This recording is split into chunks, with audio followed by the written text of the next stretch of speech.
All right. Morning, afternoon, good night, whatever time of day you're consuming this. Welcome back. Hold on, let me just make sure we're all good.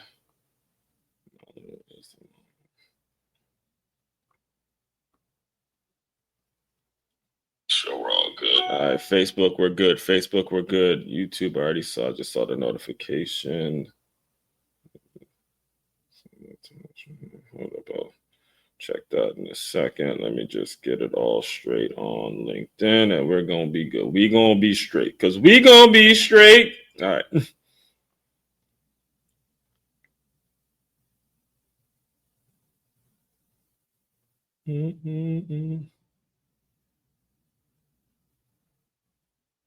There it is. All right, cool. We're all good. LinkedIn, we're straight. Get it all. All right, real quick. Let me just get everything rolling for a second.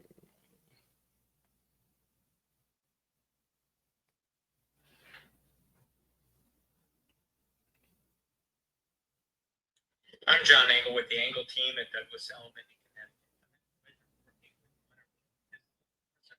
All right, cool. So, all right, before we get started today, I gotta make sure.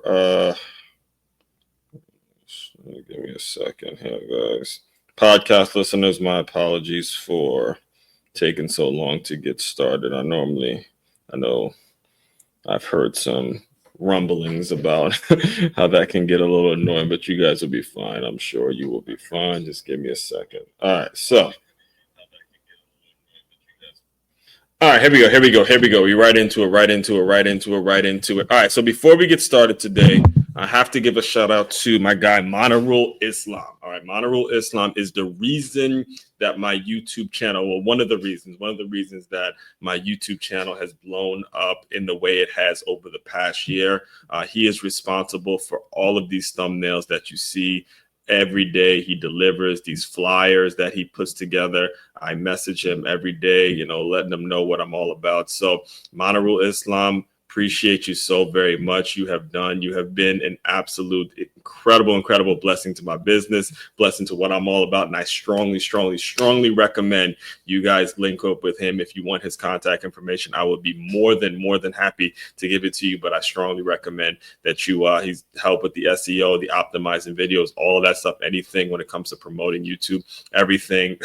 He has definitely been a blessing. So I strongly recommend you guys work with him. So as just want to make sure I said that, because it's been an incredible blessing working with him. All right. So for those of you who do not know who I am, though, let me just introduce myself today real quick as we get into Top 5 Tuesday. We have another Top 5 Tuesday today, and it's another one of those that's very evergreen. So most of the work I do, it's teamwork related, and I'd say 95 to 99, probably close to working towards actually going towards 100.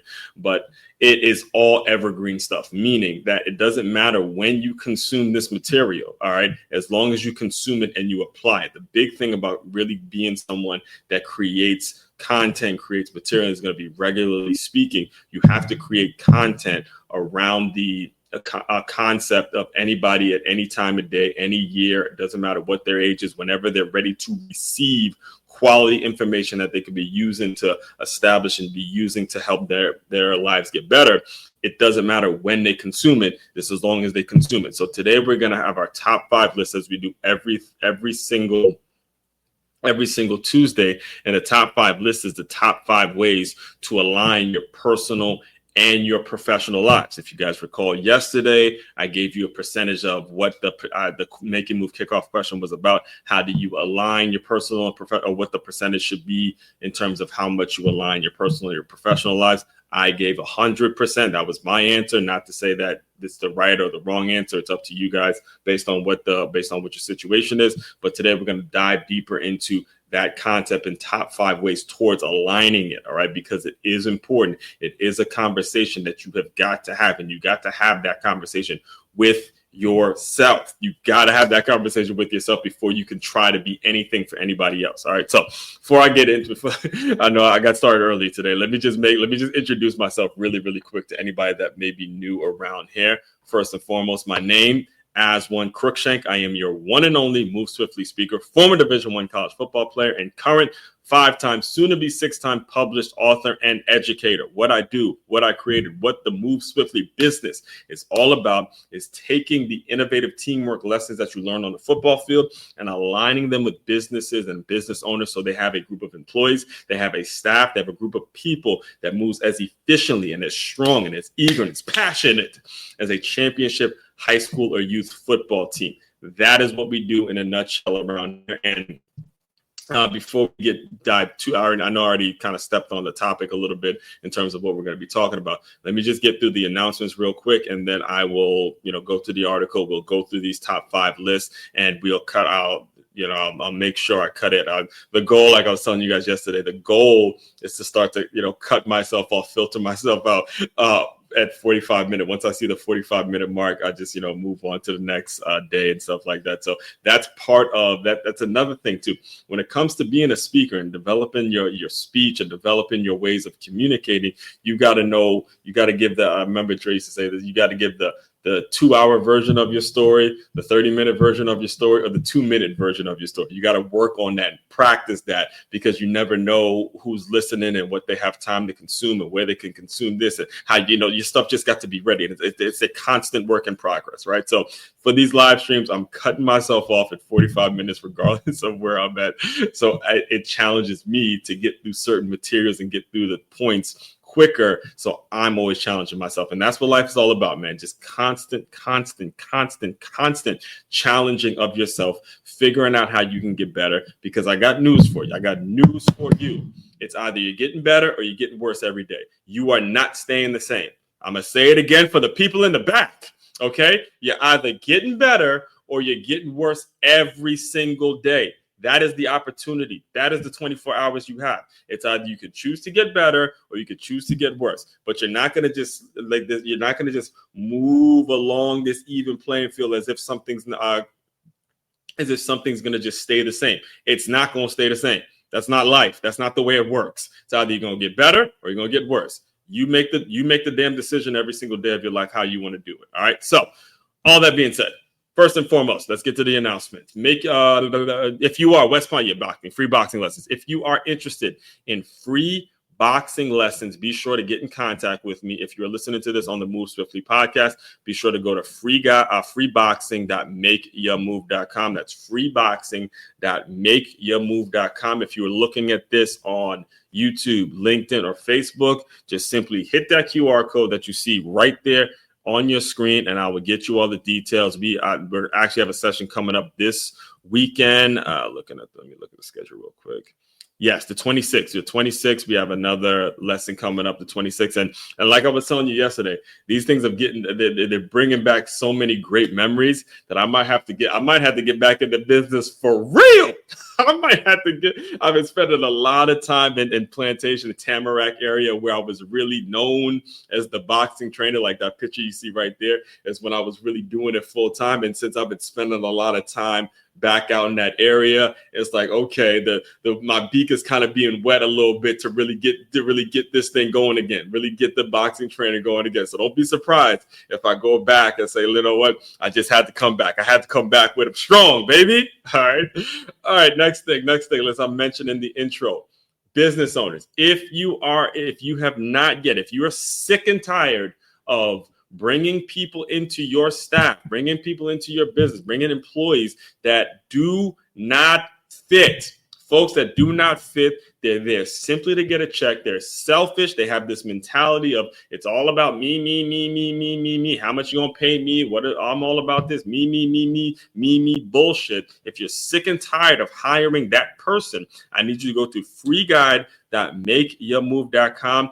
I can help you implement a system that filters out those people and gets you straight in front of the folks that are there to take the initiative and do the things as if it is their company.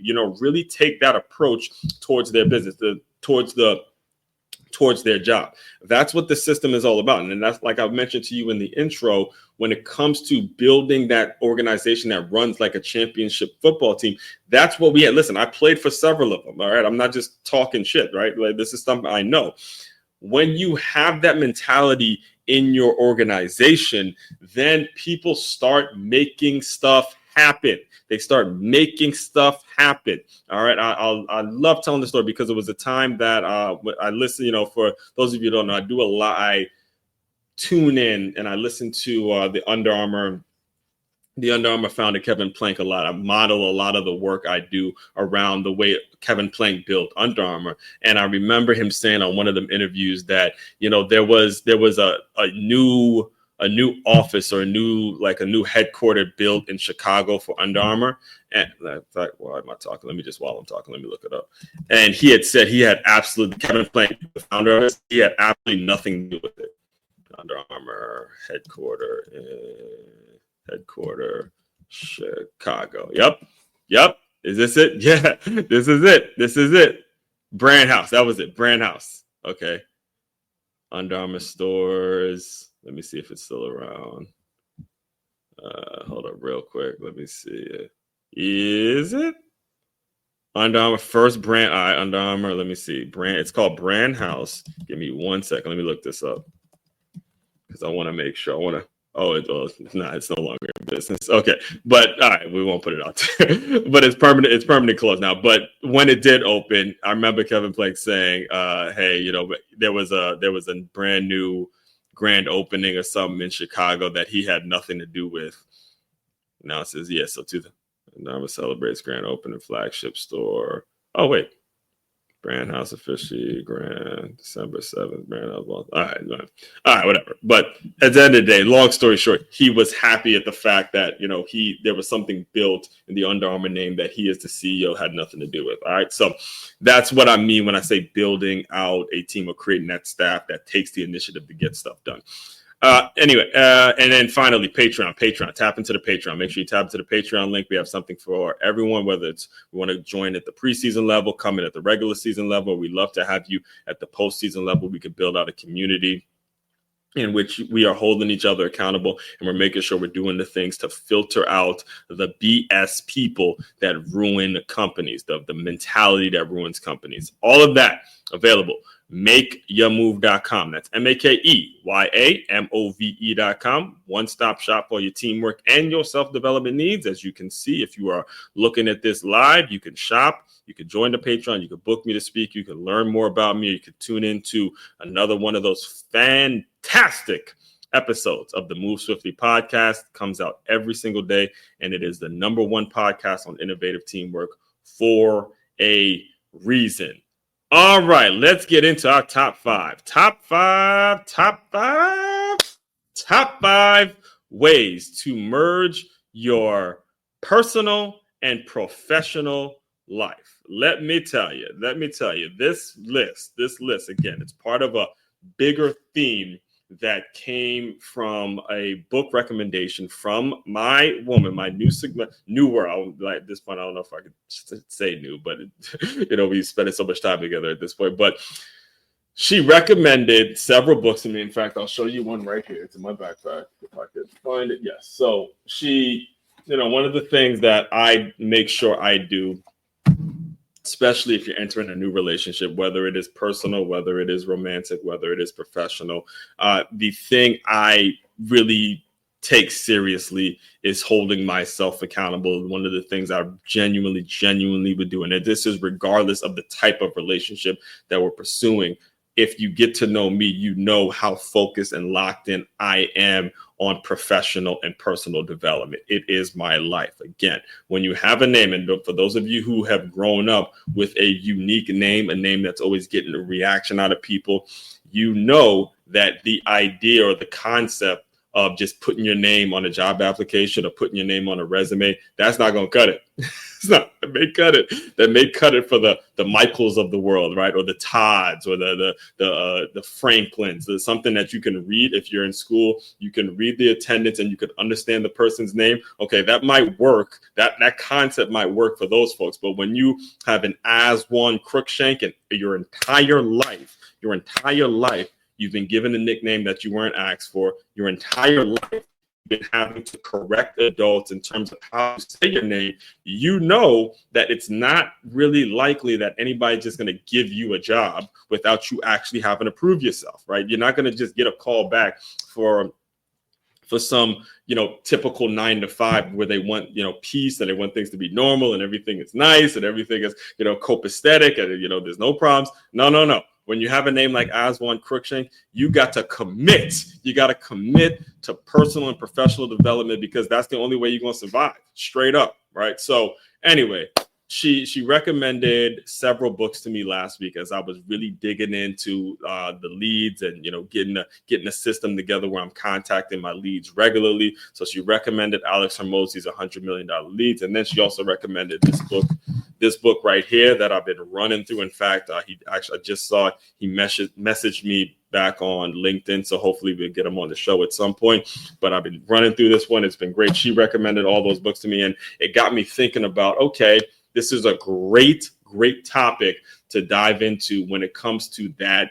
How do you merge it? How does it work? What are the steps? What are the things out there that's going to teach a person, hey, this is the way you merge your professional life. This is the way you merge your professional and your personal life. And you figure out little things about a person that's going to make it so you two are connected. You two are connected in ways that other people cannot connect with. And again, when I'm talking, I'm not speaking strictly on romantic relationships. In fact, many times, there are just some absolutely incredible friendships and professional relationships that you can have that serve you in ways that a romantic relationship cannot. Obviously, in a romantic relationship, it's great because you guys can create. You're here to create kids. You're here to create new life. You're here to build community. You're here to just create. But again, if we all got on this type of thinking and made it so, hey, we're all working together. We're all trying to, create some sort of a positive outcome.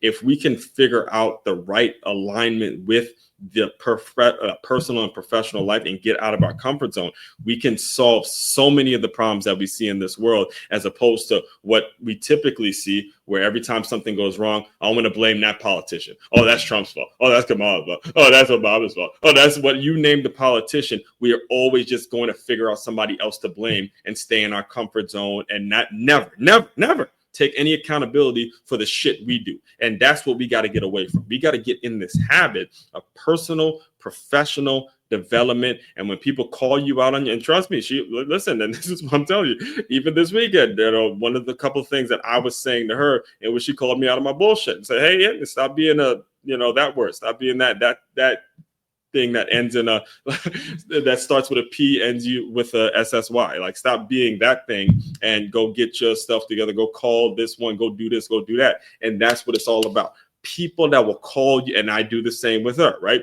People that will call you out on your BS. That's important. All right. So all that being said, let's get into the top five ways to merge your personal and professional life by Aswan Cruikshank. And as you can see, I've officially stopped letting the thing play. I'm going to just read it out loud with you guys, for you guys to hear. So if you're listening to this on the Move Swiftly podcast, I am now starting the article. Again, follow me on medium.com. Be sure, by the way, too, to like, comment, and subscribe to the channel. It helps build out the algorithm. It helps get the information that I provide, the absolutely great, insightful, important information that I provide. It helps get it out to the right folks, and again, continue to solve the problem. So like, comment, share, and comment, do whatever you have to do to get it to the right people. So here we go.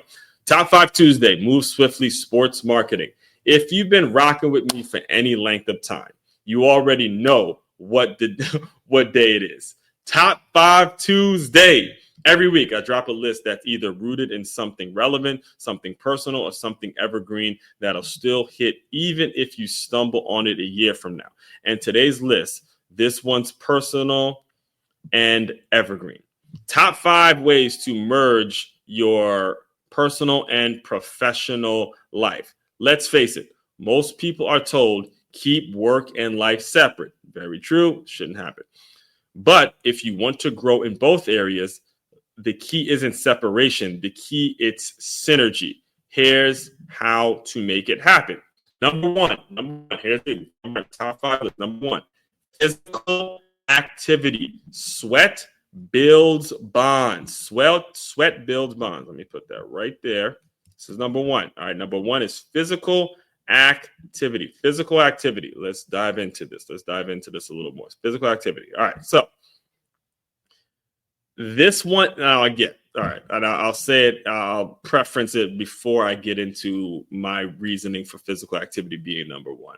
I'll preference it by explaining to you, look, I've been in fitness for a long, long time. Right? I've been doing this since I was a kid. My mother is the one that actually would wake my ass up and have me run with her in the morning. A lot of it has creeped up into my adult life to the point where if I don't take my run in the morning, I am one grumpy son of a bitch, right? I can't live without some working out. So I get that everybody doesn't have that time or everybody hasn't committed to it like I've committed to it. I'm with you 1000%. I understand. All right.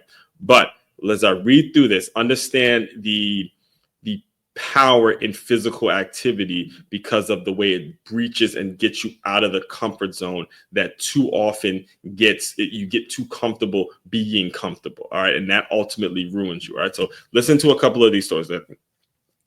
I'll run through this real quick as we get into the next phase. All right, so physical activity, sweat builds bonds. This one might not be my personal favorite, but it's still the most powerful method on the list. There's something about moving your body, whether it's a gym class, a hike, or a kickboxing session, that accelerates trust and connection. Physical discomfort creates vulnerability, and vulnerability builds strong, honest relationships. When I was a trainer at 9 Round, I coached a woman who walked into the gym quietly dependent on her husband. 2 years later, she walked out confident, newly divorced woman with strength, mental and physical, that changed her life. And listen, there was another one. Don't get me started on the health benefits. I once met a woman at Orange Theory whose biggest fear wasn't just about losing her husband. It was about losing him early due to health issues. Your lifestyle habits are the love language. Your health is part of your legacy. These are absolutely true stories. I've worked for an Orange Theory and I worked for a 9 Round. At an Orange Theory, again, both of these gyms, primarily they're mostly women as it is. But at Orange Theory, I'll never, ever forget that, because I remember the husband coming in and he was incredibly overweight. And there wasn't room in the class. And then we weren't sure because he was like on the wait list and we weren't sure if he was going to get into class. And he immediately took himself off the wait. He said, it's okay. I don't have to do it. I don't have to work out or whatever. You're fine. He was finding excuses not to go in the class and work out. And the next time we saw the wife was looking at us genuinely concerned, like, please, guys, could you do anything you can do to get him to start working out, to get him to do something, because she was like almost tears in her eyes. She was genuinely afraid of the fact that her husband is getting too fat and he might get diabetes. Something can happen to him in which will cause it. So she now has to become a single mom or a widow or whatever. She might lose her husband because he was not in shape.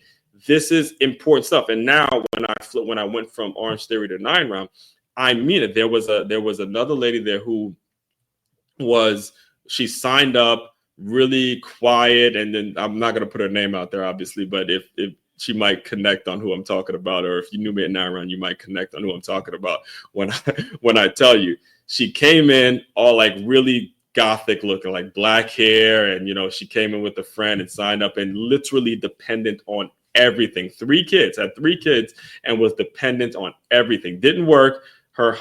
Everything she had was tied into the husband. So stuff went down. Husband wasn't faithful. Yada yada yada. Blah blah blah. They end up divorcing, and and I used to sit because I was the trainer, the trainer / therapist and shit like that. Because I used to have to be subjected to the conversations that she would be having with her friends about dates that she was going on as she was moving on. And if I could tell you the confidence she was having, just the strength and how well her body was put together, all of that stuff is important. So physical activity, again, it builds these bonds because it creates this essence. And like I said in the article, Yeah, the vulnerability. It creates a discomfort and a vulnerability that builds strong and honest relationships because you're exerting so much. All right. So, number one, easily, in my opinion, physical activity. Now, number two, let's get right into number two, because this one is kind of what created the. Let's do it. Let's do that. Hold on, let me delete a few of these banners here. All right, books. Read with intention. Let me read it out loud real quick. Podcast listeners, I am reading directly from the article now. Books. No, I'm not talking about the dry textbooks your teacher forced you to read in high school. I'm talking about books that align with your goals, values, personal growth. Oh yes, all right. So one that shifted my entire perspective was Transformational Speaking by Gail Larson, a Toastmasters mentor, recommended to me when I casually mentioned relationships during a speech. The book taught me that relationships aren't just emotional or physical, they're intellectual too. When you and your partner read together or even just share recommendations, you elevate your bond. You're not just connecting on vibes, you're connecting on vision. Let me look up this book just so you guys get clear on this. This was before I wrote anything, before I was published. Let me look it up. So if you're listening to this on the Move Swiftly podcast, I'm looking up Gail Larson's Transformational Speaking. All right, and she has a whole brand out there on it, Transformational Speaking online, the whole nine. Look at the amount of testimonials and the amount of things that she has built. And this was before I built out my platform and before I started, really looking in and seeing how people are building out their business. All right, so let me just tell you how this book was recommended to me. I was doing, like I mentioned, I was doing a Toastmasters speech. I was practicing. Shout out to Maurice Fuller, I believe it is. If you're listening, shout out to Maurice, because this was back when I was in Plantation and I joined Toastmasters, and the Toastmasters meetings was held at this place called Universal Truth Center in Miami Gardens. And, Maurice was kind of like the local mentor, and he was the one really helping people develop their speech and all that kind of stuff. Right. So what happened was I would practice my speech with him over the phone, and there was something I mentioned so you only get like 6 minutes to give a speech with Toastmasters. And there was something I mentioned about relationships. And then he went on a tangent. He goes, man, there are people who study relationships. They make relationships their life work, and they do this and they do that. And then he recommended this book right here that I'm looking at on the street. It's called Transformational Speaking by Gail Larson. And he told me, he goes, look, I recommended that book to people, and by the time they get to chapter 7, they say they don't want to be a public speaker no more. They say, I'm good. Because the vulnerability and the openness that you have to have when you're talking about speaking publicly and never knowing when or if or how your message is going to land, that is some vulnerable shit. But when you think about it, if you're looking to tie in a growth in your personal, your professional life, that's exactly the way it should feel. You should feel a little bit scared. You should feel a little bit excited. You should feel emotional. You should have all the feelings coming up, because there are things that you're saying to people, or there's things that are happening to you that you had never, ever experienced. That's the way it should feel. If it feels a little like, oh my God, this is something new, this is something great, then you're doing the right thing. I mean, I've heard so many people. I can't remember where I was listening to. Yeah, where was I? Oh my God, I can't remember where I was. I was just oh my God, it's gonna come to me. Yes, I was at a Starbucks this Saturday. All right, this was literally when I was writing this article. It sounded like there was two people next to me, and it sounded like they were on a first date just because I was overhearing the conversation. They were literally right next to me. It sounded like they were on a first date or something like that. And they were talking about, I usually don't want to rush into anything. And, the way they were talking was just, you could tell that they were just off in terms of I wanted to step in and disagree, but I was like, look, I got to get shit done. But she said something about, I think, getting married within a year is too soon, or some nonsense like that. With, again, everything that gets said, or every instinct that a person has is meant to make an excuse to not commit.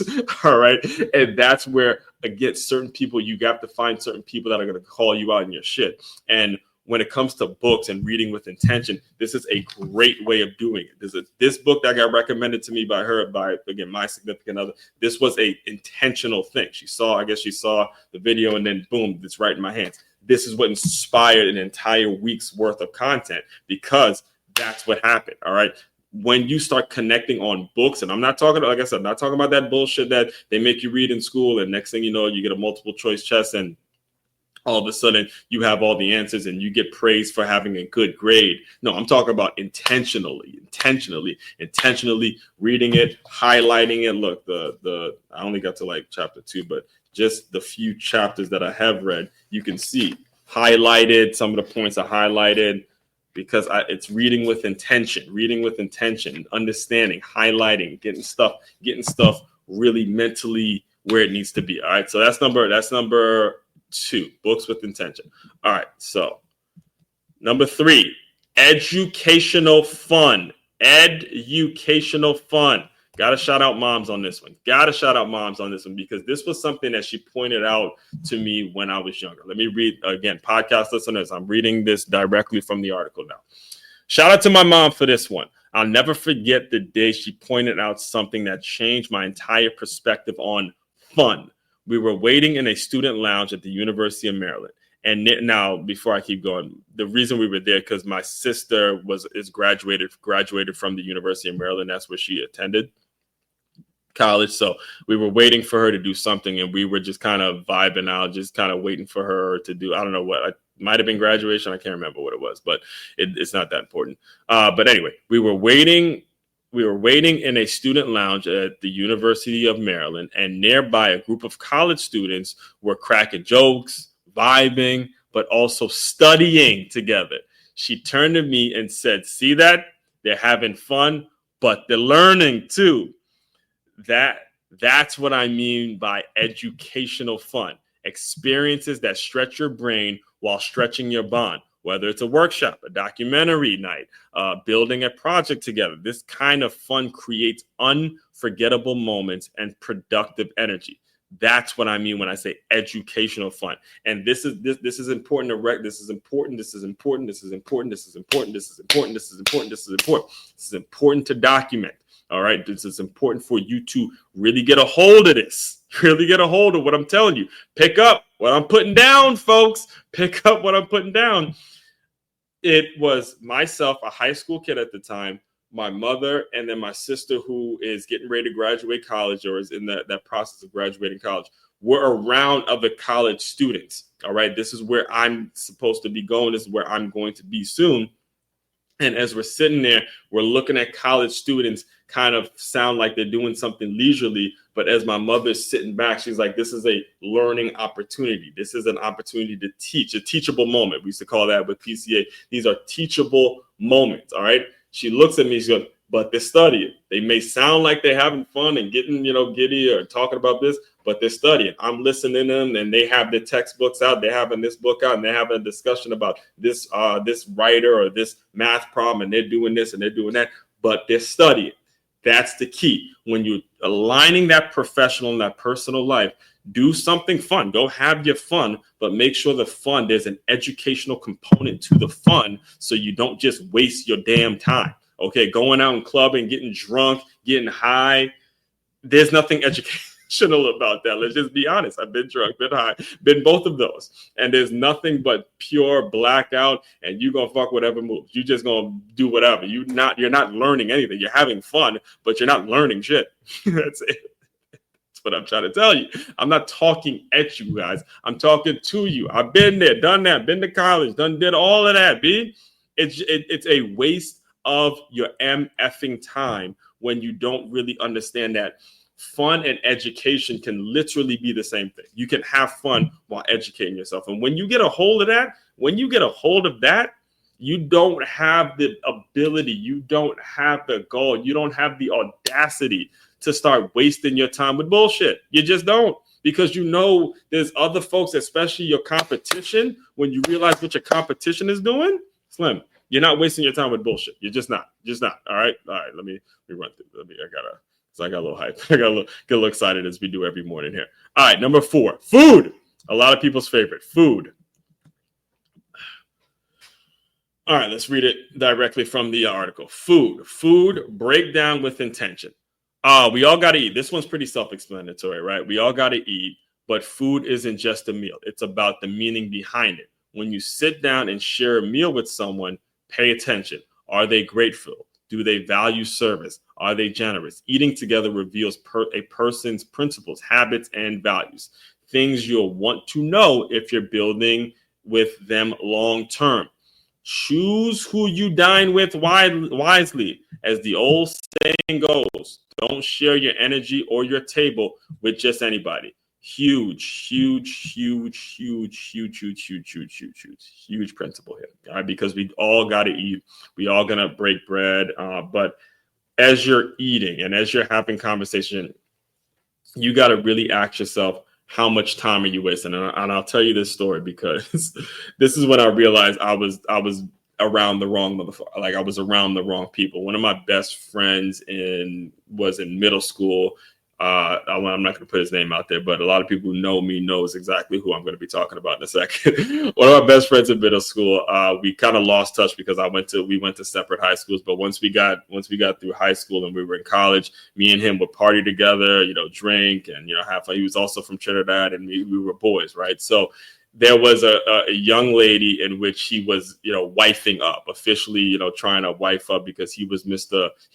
Player throughout high school and middle school. He was one of those where all the girls liked him. So he was trying to settle down with this one girl that actually the girl that he settled down with was my first ever girlfriend in elementary school.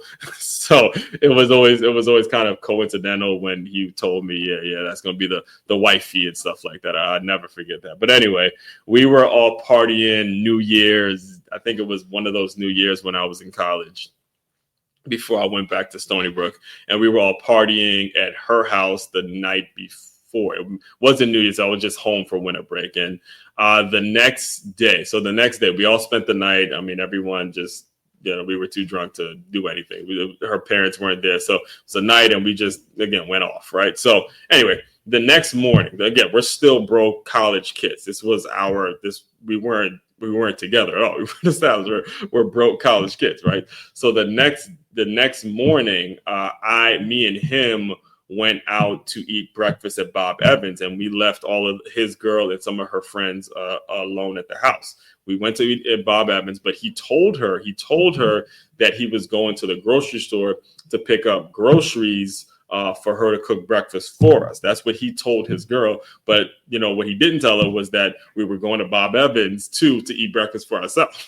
So we didn't have to pay for them to have breakfast.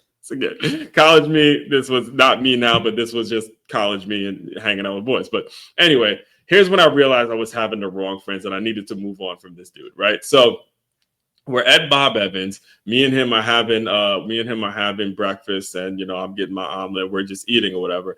And then he's thinking about the fact that he's like, wait a minute, I don't have no money. His girl calls him, and we're sitting in Bob Evans having breakfast, and he's telling his girl, oh, well, no, we're not in Bob Evans. No, we're not eating Bob Evans. We're about to go to the grocery store, pick up all the stuff for the groceries or whatever. And then as he hangs up, he's literally lying, like blatantly lying to her about us being, because we're sitting in Bob Evans. He hangs up the phone, and then he looks at me. He goes, hey, you want to pay for this? Can you pay for this?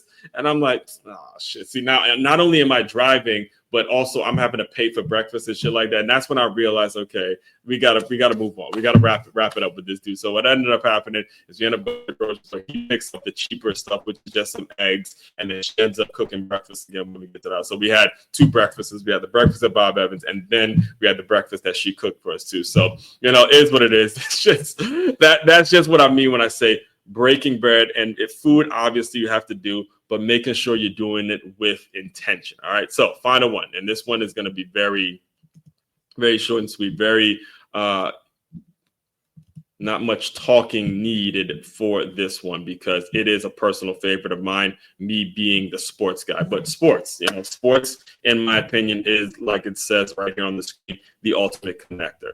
yes, I saved the best for last. Me personally, my personal favorite is sports, whether it's youth games, high school playoffs, college rivalries, or pro showdowns. Sports unite people like nothing else. Attending a game together breaks barriers, builds camaraderie. You laugh, you yell, you celebrate, or cry. Yeah, it happens too.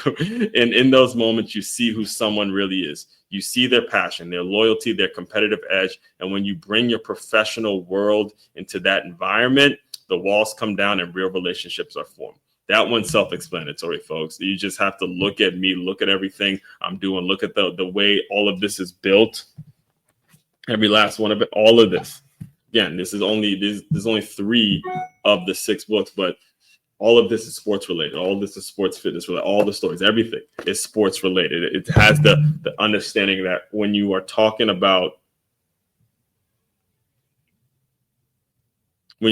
sports, I was reading a text message. I gotta jump off in a second, but sports is the ultimate connector because of what it reveals in people and how we can build out community. All right. So just to recap again, top five. I got to cut it a little short today because I got to get on.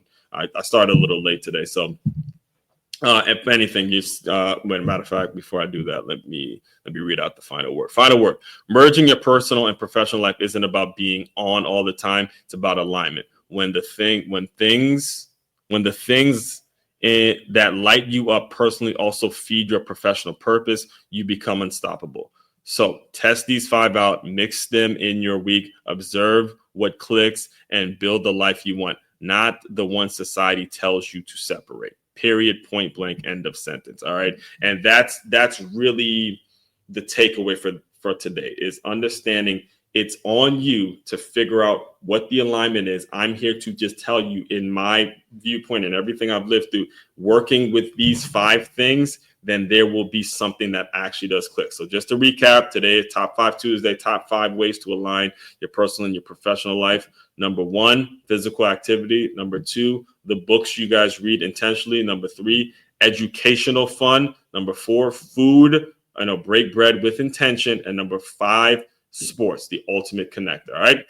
Final thing, as always, if you are interested in working with me further, be sure to go to makeyourmove.com. That's MakeYaMove.com. One-stop shop for all your teamwork and your self-development needs. As one, Crookshank, your one and only Move Swiftly speaker. Check it out. You guys continue to move swiftly. We will talk more soon.